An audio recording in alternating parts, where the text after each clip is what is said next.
کینو را فیضلی کی رو فرستنده بود است سعید.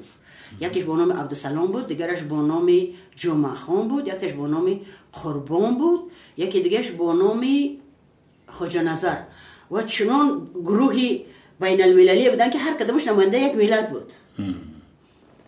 عجیب. اینو از چی وارد شدن؟ از همون ما خونمون دو طبقه است، از طبقه یکم وارد شدن. چی خیلی اونو از این تنگی وارد شدن. این تحاضر برای ما افسانه است و پرسیدم از همون مهمانم گفتم که امروز که فلانی از همینجا اون شما درآمده میتونی؟ گفتم اون گربه درآمده نمیتونه.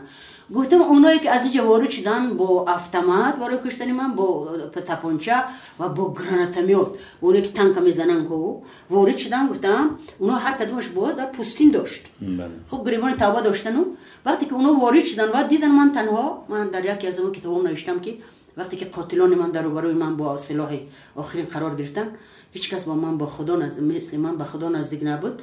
من چشمای خدا رو میدیدم و قدرتی که خدا برای من داد این بود که من به جایی که از اونا ترسم یا که خودم حمایت کنم و تحقیق کردن اونا چشم مشغول شدم، گفتم که شما یک سوزن نآورده با خودتون. گفتم سوزن چیکار میکنی؟ گفتم برای کشتن من، برای کشتن یک زن، برای کشتن یک انسان یک سوزن کفایه بود. شما چی اینقدر تیر و تفنگ زیاد با خودتون گرفته آوردی؟ بعد این بیچاره‌های خدا که معلوم بود که خیلی فریب خوردن و فهمیدن که خونه یک شاعر آمدن که در اونجا انا من عکس استاد میرزا ترسون زاده بود، اون طرف عکس دیگر استادای بزرگ ما از فیض احمد سرکرده دیگرها. بعد دیدن وارد شدن، ما دیدن از پیش دیدن که نه خو این نه تنها مثلا با یکش جنگ کردن نمیتونه، اصلا با مورچه جنگ کردن نمیتوند و اصلا یک دل بسیار نازکی رحمین شاعرانه دارد. با فکر کردم که خونه خورده چای نمیخوره، اونا برای قتل من اومدن، من با اونو شیر گرم پیشنهاد رحم یعنی بله. اونجا یک شعرم هم هست که با جای نان و نمک، با جای تیر در پیش قاتلاش نان و نمک بگذاشت. امین. همون لحظه میدونم من برای شما یک چیز میگم که من افتخار داشتم که در خانم شوهرم و پسرم نبودم. خوشبخت بودم که برای من شده یگان همسایه را آزار ندادم. همسایه ها اکثرشون جون آدم شیرین است، رفتن درار از درون روز کردن با جز اپای بسیار مهربان نازنینم میذارم ما ظریفا. بعد رو من پیشون گفتم بچه‌ها میبخشین کیشمو ما اینم تریو حالا تشویش نکشین فرمان بیمدون. ما گفتم نه بچم ما قطعش نمیتونم برای اینکه من مادرم همسایه‌ام ما کلوبم. اگه یک گفشم میگن که قصدن کردن نمیره، ما تو نگه نمیمونم. ما هم زور شوی گفتم که مردم گفتم زور شو با سری زور گرق صورت چند تا آدم اومده است میبرنش. بعد گفت که کیه؟ وقتی که از در برام مسلوق بود گفت ای بچه جون شما چیکار میکنی؟ شما برای چی آمدین؟ شما آخه این دختر ما این فرشته است، این شاعر است، این شما میشناسیم؟ خیلی گفتم که ما میشناسیم. ترا مسافرت برا تلاش کردن افتید. دتاش بچه شناخته یک تا شوفری وزیر یوستیتسیا بعد ناز میشه اپا ناز میشناسیم تو اپا نیزارم منیستی و همونو ما و خشمو چکو میکنیده.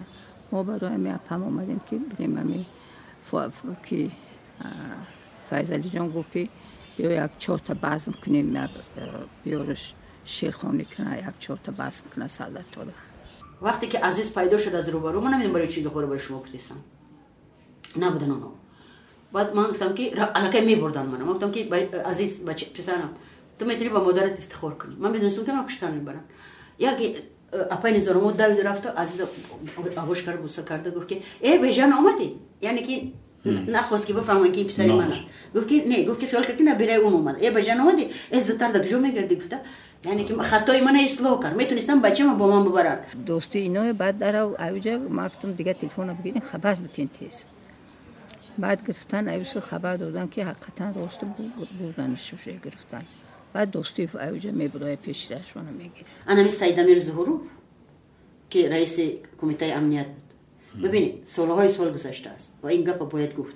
اگر سید امیر ظهورو رئیس کمیته امنیت ملی نمی بود، من خیال میکردم نصف مملکت به خون غرق میشد و نصف بچه‌های بیگناه کشته میشن.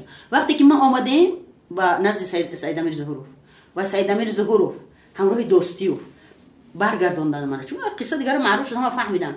اسنگی همراه شد از مسکو، میدونن که ما شاعرشونه و شد دیگه که بردن نتونستن. الکی تحقیر و تهدید در بالای سید امیر ظهورو شد. بعد هم کابینچه بالا را کودکای برا آمدم هم جوش کردیم نمی بالا ده هم جوش کردیم 15 روز 2 متر دیگه به هیچ کسی ندادیم همه که پرسن نمیدونیم میویان خیشوش میپرسن میگم ندیدیم همه بچهش میبینش شهوتش دیگه هیچ کی وقتی که در همون خونه همون چند 10 15 20 نفر بچهای بدخشانی بود پنهان خودش نون خوردن نداشت باز من یک هفته دیگه از این خونه به خونه خودش کشوند با بابای زورشو شوهرشون که خدا رحمتشون کنه گفت من بار اول گریه میکنم من گفت در جنگ وطنی گفت اشتراک کردم زخمی شدم گفت من چی هستم معیوب هستم اما من بار اول انا گریه میکنم برای تو که یک автомاتی نبود که من اونو را قتل کنم چون که اینا برای کشتن شعر آمده بودن روسیه یک دیپته در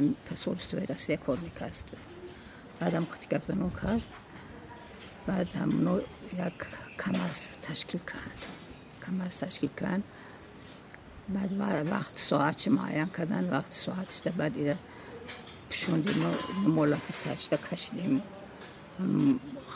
یک ده خط خولی که دیگر دارم بلوی چی ماشینو همسویه ها گشته است در نکه سوسو ماشین دیدم تحتش بعد گرفته دو مود گرفته بود پناهی تیز در کوس سورش کردن بعد روی کردیم ما میتونستیم البته من قربان شدم و بسیار قربانی ابلهانه بود چون که برای چی یک زن یک شاعر اما ما فکر کنم در تاریخ ادبیات اولین کسایی که میبیان همون چراغا رو میکشن فرانک اومد لورکا را کشت میخواست سالوادور دالی کشد اون با عقلتر بود فرار کرد چون گریخت